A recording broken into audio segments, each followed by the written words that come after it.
What does not kill me makes me stronger.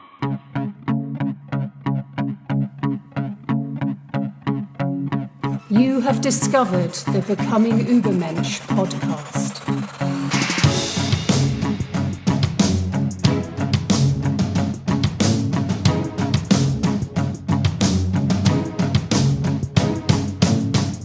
Becoming Übermensch is a resource for personal growth and transcendence based on the radical teachings of Friedrich Nietzsche.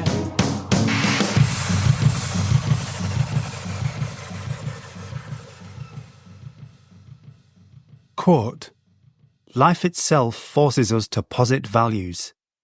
Unquote. That's from Twilight of the Idols.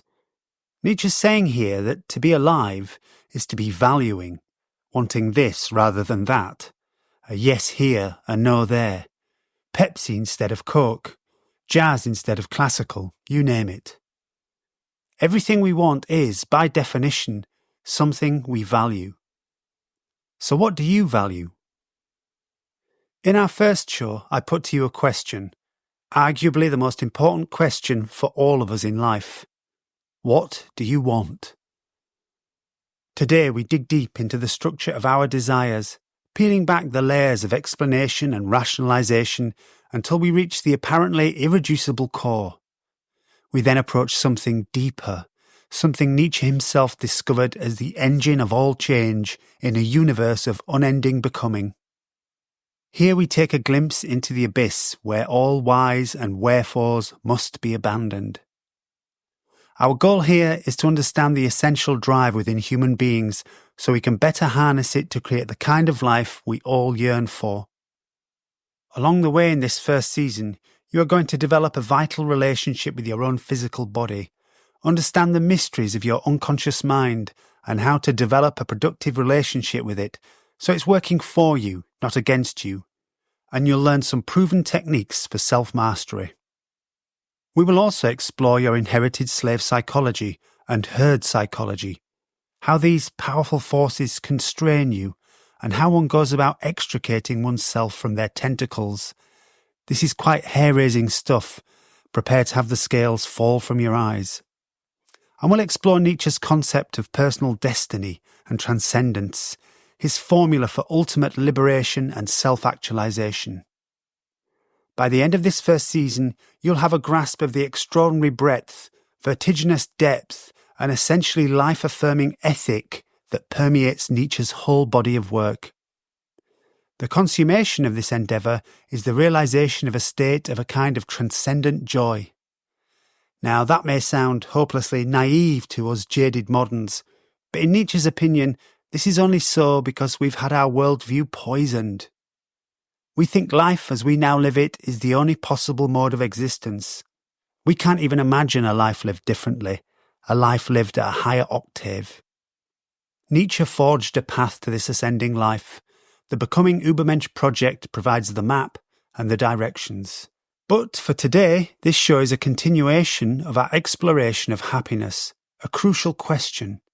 And in the next few shows, we'll unpack it completely, so you can understand Nietzsche's conception of true human happiness and think about its implications for your own life and for your own goals. So, that question I asked in the first show, what do you want? What was your answer? Did you make a list? Did you ask yourself, why do I want this thing or that thing? Did you interrogate your answers by asking the why question again and again? I encouraged you to keep asking why until asking why stops making sense. This was an analysis of your desires, tracing your motivation right to its essential core, to find out what it is you really want. What is it that you really value in any particular object of desire? I also advised you that you wouldn't reach the bottom with this analysis until you arrived at a conclusion something like, I want it just because I want it. Which is to say, you want it because having it feels good. The question that really interests us is, what fundamental need are you really satisfying? This is a subtle point, but we are not asking why as in from what cause, or why as in to what purpose, but why as in to what ultimate end. So, not the historical explanation of how your desire came about, that's one kind of why, or its instrumental value to some other goal, that's another kind of why, but the future end point, the terminus of your desire, its final value to you, the fundamental value that it represents that motivates you to obtain it. Let's say you want a romantic partner. Why do you want this? An answer expressing the first kind of why might be something like, I want a romantic partner because it's an evolved trait in sexually reproducing organisms that increases the chances of propagating genes. Now, that's why as explanation. It isn't at all about your immediate personal psychological motivation. The second kind of why might be the answer, I want a romantic partner because I want to start a family. That's an answer to the question why, providing a reason that's instrumental to getting something else you desire, for which this desired thing is a necessary step. The third kind of answer to the question why is something like, because it would make me happy. That's the motivation we wish to analyse and understand, and it's the terminus of your desire because any further questioning, asking why you want to be happy, is absurd. Let's look at another simple example. You want a glass of water, and I ask you why. You might say, because I'm thirsty. The next question would not be, why are you thirsty? Because that's not a question about your motivation. It's asking for an explanation of your thirstiness. No, the right question would be something like, why do you want to quench your thirst? If you reply, because it feels good to drink water when I'm thirsty, that seems to be the bottom of the analysis. It doesn't make any sense to ask you why you want to feel good. You want to feel good because it feels good to feel good. Feeling good is its own justification. It's desirable because it's desirable, and it's good because it's good. Can you see how we eventually leave the realm of the rational when we explore our desires right to their ends in this way? Now, you might say, wait a minute, I want to quench my thirst because I'll die of dehydration if I don't. That's rational, right? Well, firstly, I would question whether you are truly motivated by fear of death when you get yourself a glass of water. But let's assume that that's the case. Fine. Now we must further analyse your motivation, and so we ask, why don't you want to die? Of course, the irreducible answer to this is just because. You don't need a rational reason to want to stay alive. In all but the most extreme of circumstances, humans will do just about anything to stay alive. In this high level of motivation is an implicit evaluation. Being alive is good, or at least it's good relative to the alternative, and so will expend considerable effort in trying to stay alive. Ergo, being alive is good, and it's good because it's good, or we could say because the alternative, being dead, is bad.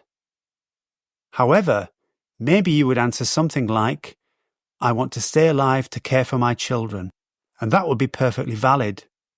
But then it would require further analysis. Why do you want to care for your children? And so forth. You keep going until you leave the realm of rationalizations altogether.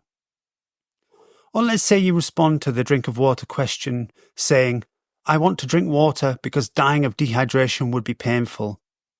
Indeed so, but why do you want to avoid pain? A stupid question. Pain is bad, and it's bad because it's bad.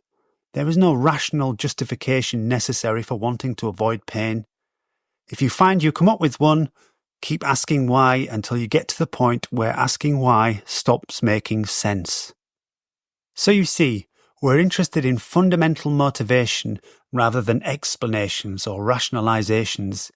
In each case, what are you valuing right at bottom? Because at the bottom of every human desire, there is a self-justifying feeling.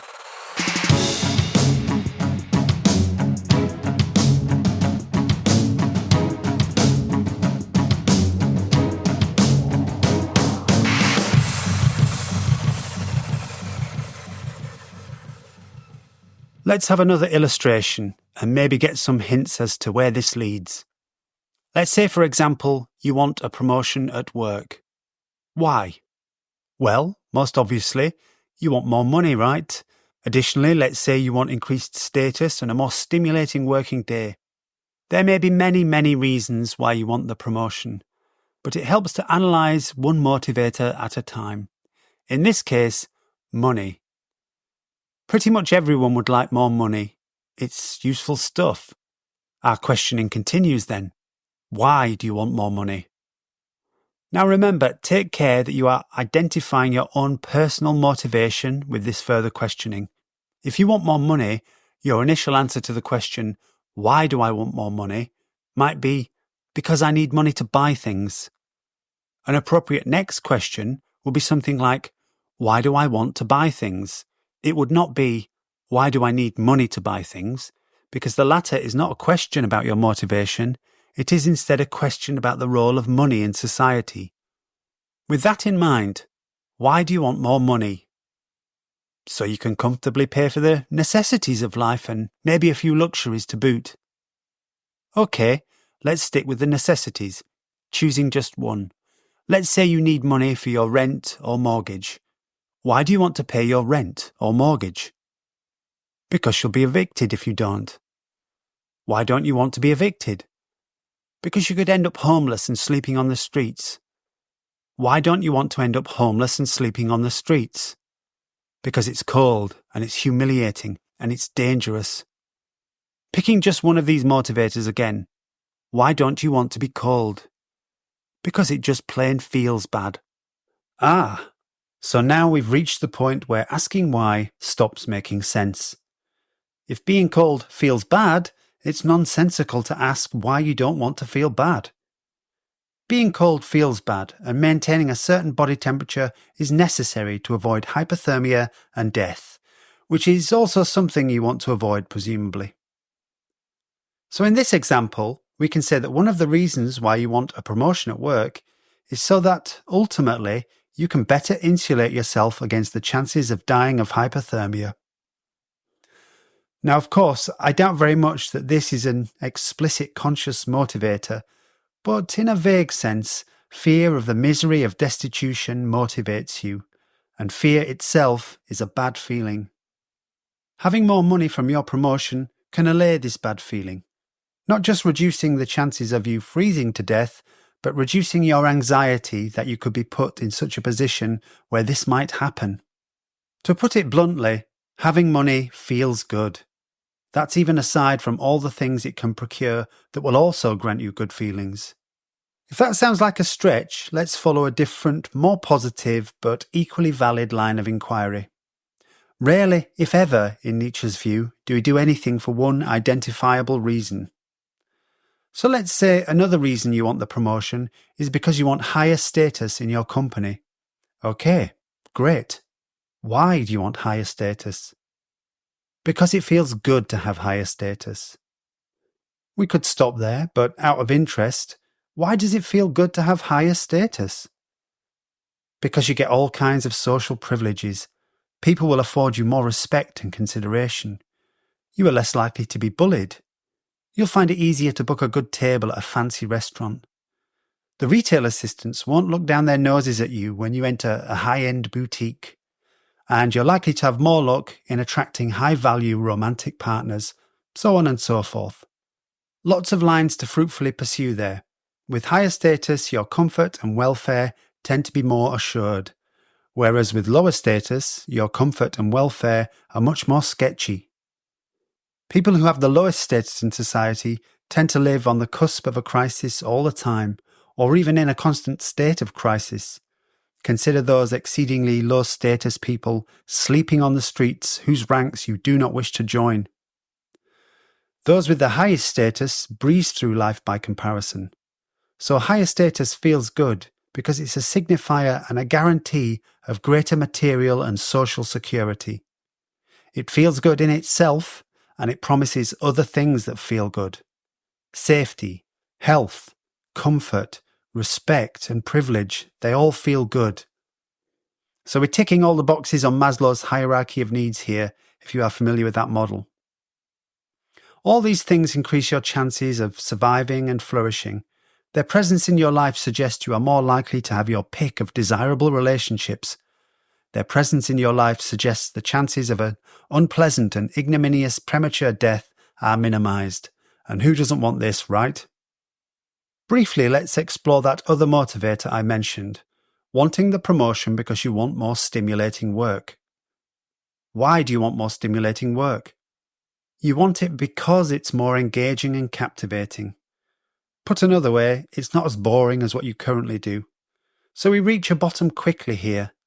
Stimulating work that's interesting, challenging to an appropriate extent and meaningful, feels like a good in itself for humans. It's good because it's good. How about something simpler? Let's say you want a slice of pepperoni pizza. Why do you want that? Following from the aforesaid, you may be tempted to answer immediately that hunger feels bad and eating promotes survival. This is true, but you picked the hot, crispy, spicy pizza with extra anchovies when you could just easily have chosen a healthy avocado salad or a big steaming plate of fried liver and onions. Eating is necessary for living, but most of us in the developed world do not eat in order to live. The reverse is generally more the case. Yes, being hungry feels bad and you need food to live, but mostly you choose the foods you do just because they taste good. And asking you why you want to eat something that tastes good is a stupid question. It's good because it's good. Hold on though. You may have found that not all your desires appear to reduce to your own basic needs and pleasures in the way that the aforementioned examples seem to. There are goals that might even endanger your comfort and survival, such as climbing Everest or impetuously quitting your job and escaping the rat race. What is it that people really want when they pursue high-stakes goals like these? In the early 1920s, a reporter asked the famous British adventurer George Mallory why he wanted to climb Mount Everest, which at that time was still unclimbed. His reply is legendary. Because it's there. This is a reason that isn't really a reason. He might as well have said, because I want to, which, notice, is not a rational justification. If I ask you why you want something, and you reply, just because I do, this is not rational. Neither is it irrational, for that matter. It is non-rational. Or as Nietzsche would put it, it is extra-rational. Meaning not that it's even more rational, which is the way we use the word extra these days, but in the sense of the original meaning of the word extra, meaning outside or beyond the rational. Our need to come up with rational accounts for all our behaviours is our modern obsession. In Nietzsche's view, it's a legacy of the ancient Greek philosopher Socrates. Nietzsche writes of Socrates in Beyond Good and Evil, quote, "And what indeed did he do all his life long, but laugh at the clumsy incapacity of his noble Athenians, who were men of instinct, like all noble men, and were never able to supply adequate information about the reasons for their actions." Unquote. But as our analysis of our own desires demonstrates, everything we value and want is ultimately grounded in non-rational good and bad feelings. To ask why you want to feel good is a stupid question. Why then do people engage in dangerous escapades and adrenaline sports when they involve bad feelings? Fear, anxiety, stress, uncertainty, suffering, sometimes pain. When these activities don't meet their basic survival needs in any obvious way. Indeed, when they positively undermine basic survival needs, things like warmth, safety, health, comfort and all the rest. Nietzsche himself encouraged us to, quote, live dangerously, unquote. But isn't embracing avoidable risks and hardships irrational? In a sense, it seems to be a case of wanting what we don't want. We'll return to this question and to Mallory, who's going to be a test case for us in the coming shows.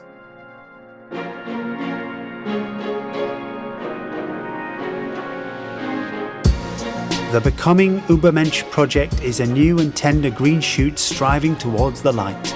If it's going to thrive, it needs the sunshine and gentle rain of your support. If you find this material valuable, help us to help you by doing a few simple things. Subscribe so you don't miss the next episode.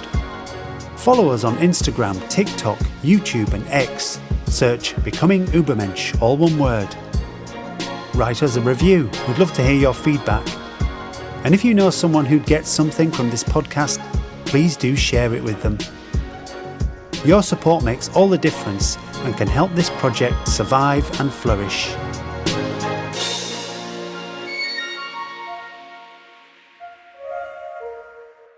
Okay, so let's take a look at some goals that don't seem to be about you at all. What about, for instance, the desire to make your parents proud? That doesn't seem like something that contributes to survival and flourishing in any obvious way. Why would anybody want to make their parents proud? I guess an answer to this question might be something like, because it will make them happy. But why do you want your parents to be happy? One answer to this is essentially because it makes you happy to make them happy. Probably you love them, I suppose. Okay, fine. Have we reached the bottom here? To ask why you love your parents is a nonsensical question. You can try to justify your affections by pointing out that they brought you up and fed you and clothed you, for which you are of course grateful, but the fact is people usually love their parents even when their parents have been poor at their parenting duties. A different driver of the desire to make your parents proud could be that you feel powerfully validated when the people who brought you into the world are impressed by your achievements. It feels good. It's true that the happiness, welfare and well-being of loved ones is often as important to us as is our own. That promotion at work doesn't just keep the roof more firmly over your own head, it keeps the roof over your family's heads too. In particular, the welfare of one's children can be one of the strongest motivations there is. To ask why you care about the welfare of your children seems obtuse. As a personal motivation, it's just a brute fact. Genetic factors can be and are invoked as explanations, but only at the risk of infuriating people who feel that their most meaningful relationships are being demeaned by such biological reductionism. In terms of our analysis, it feels good to look after your children and see them thrive, and it's distressing to see their well-being decline. Finally, there are desires that do not appear to have any kind of self-interested motive at all. Compassionate individual that you doubtless are, you want to help other people, right? Strangers even. Maybe you want to volunteer in a soup kitchen or become an aid worker in some war-torn failed state. The same forensics should be applied. Why do you want this? Why do you want that? With such unambiguously moral cases, many of us will deny that there is any self-interest here at all, and when we do attempt to trace our motivations, we are likely to arrive at the apparently self-evident truism that moral acts are good just because they are. These acts are purportedly pursued for their own sake. To say a moral act is carried out for any reason that is in any way self-interested is to somehow degrade its moral pedigree. Even one's own satisfaction in acting morally could be considered compromising. If I help you out when you're in need just so I can feel good about myself, there's an unsettling implication that I have used you in some sense for my own personal gratification, even if you've benefited. There might even be a whiff of something sociopathic about this. Or alternatively, let's say that I'm exercising rational prudence, and so I help you out so I can rely on you to return the favour when I might be in need. But isn't this essentially transactional and so ultimately self-serving too? If, on the other hand, if I help you out with no thought for any recognition, reward or reciprocity, this would be considered a truly moral act. It's good to help you when you're in need just because it's good. So say our moral intuitions. We shall take a microscope to these assumptions later.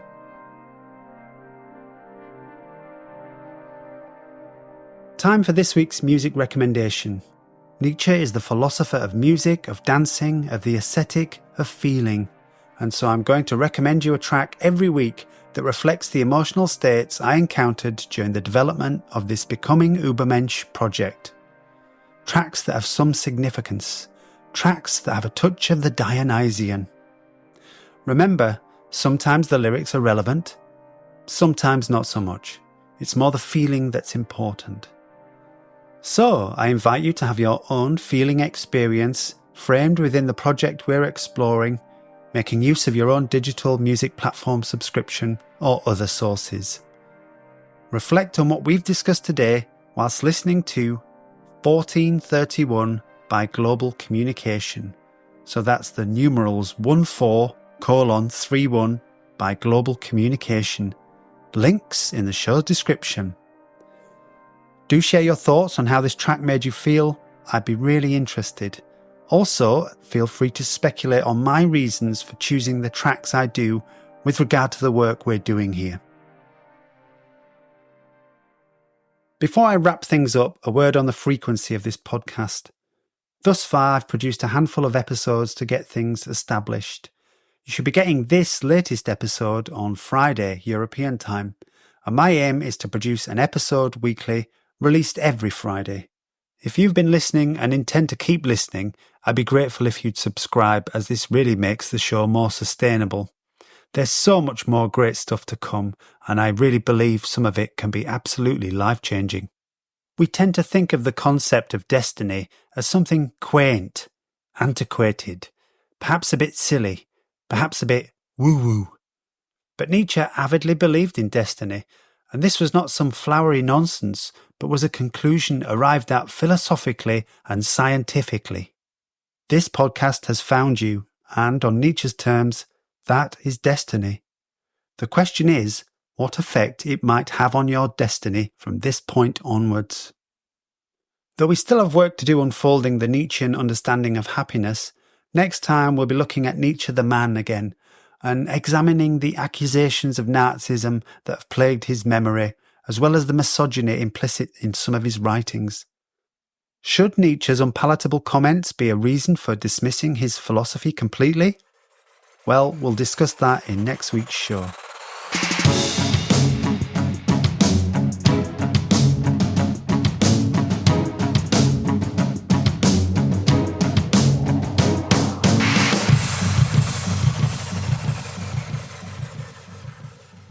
With regard to your analysis of your desires then, to be clear, whatever your desire, you haven't truly arrived at the root of it until the why question no longer makes sense, until you find yourself facing a self-justifying good feeling.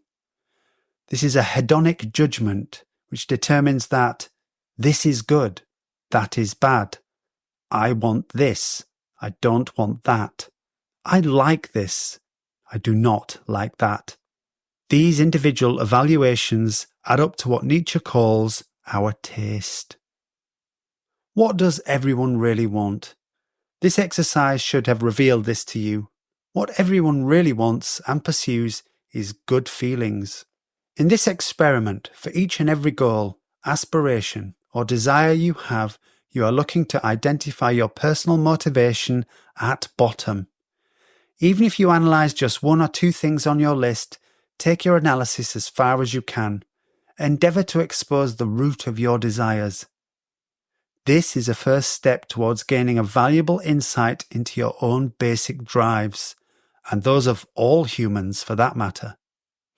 By carrying out this preliminary experiment, you'll have already undertaken the kind of psychological vivisection that some of the greatest minds in history, concerned as they were to promote and protect the dignity of man, have neglected, purposely avoided, actively rejected. Does this mean that you are now a privileged witness to the real, irreducible and fundamental nature of the human animal? Hardly. And so, to Nietzsche. In Beyond Good and Evil, he writes, quote, "There is something arbitrary in his stopping here to look back and look around, in his not digging deeper here, but laying his spade aside. There is also something suspicious about it." Unquote. In this passage, Nietzsche is writing about other philosophers. But this observation could not have more relevance for our little inquiry. Do we really reach a limit when we arrive at the apparent ground of our motivations? For Nietzsche, one can go deeper, much deeper. Certainly beyond the superficial criteria of human motivation that Maslow identified. Of the thinker and his investigations, Nietzsche asks if, quote, whether behind each of his caves there does not and must not lie another deeper cave, a stranger, more comprehensive world beyond the surface, unquote. And that's from Beyond Good and Evil 289. His conclusion is that beneath every apparent foundation there lies an abyss. Nietzsche is saying that those apparently basic motivations are no base at all. For us, meanwhile, the question is not so much how can this mysterious subterranean realm of motivation be accessed, as who would undertake such an expedition and for what profit? In our sunlit world, our familiar world, our apparent world, we are rightly cautious in venturing to peer over the lip of this most unillumined of rabbit holes. It leads precipitously down into unimaginable depths, far beyond the point where questions of human desire make any sense, to a realm of primal formlessness that is incalculably ancient. For those intrepid souls who are prepared to make the descent, what can be glimpsed down here is the workings of the machinery of the cosmos. What can be comprehended down here is the resolution of every why, every why's presupposition, in fact. What can be discovered down here is the secret of the goodest good thing of all, the essential key to all human self-overcoming, all meaning-making, all fulfilment and joy. Here is the profit. Here is the prize. Will you take it?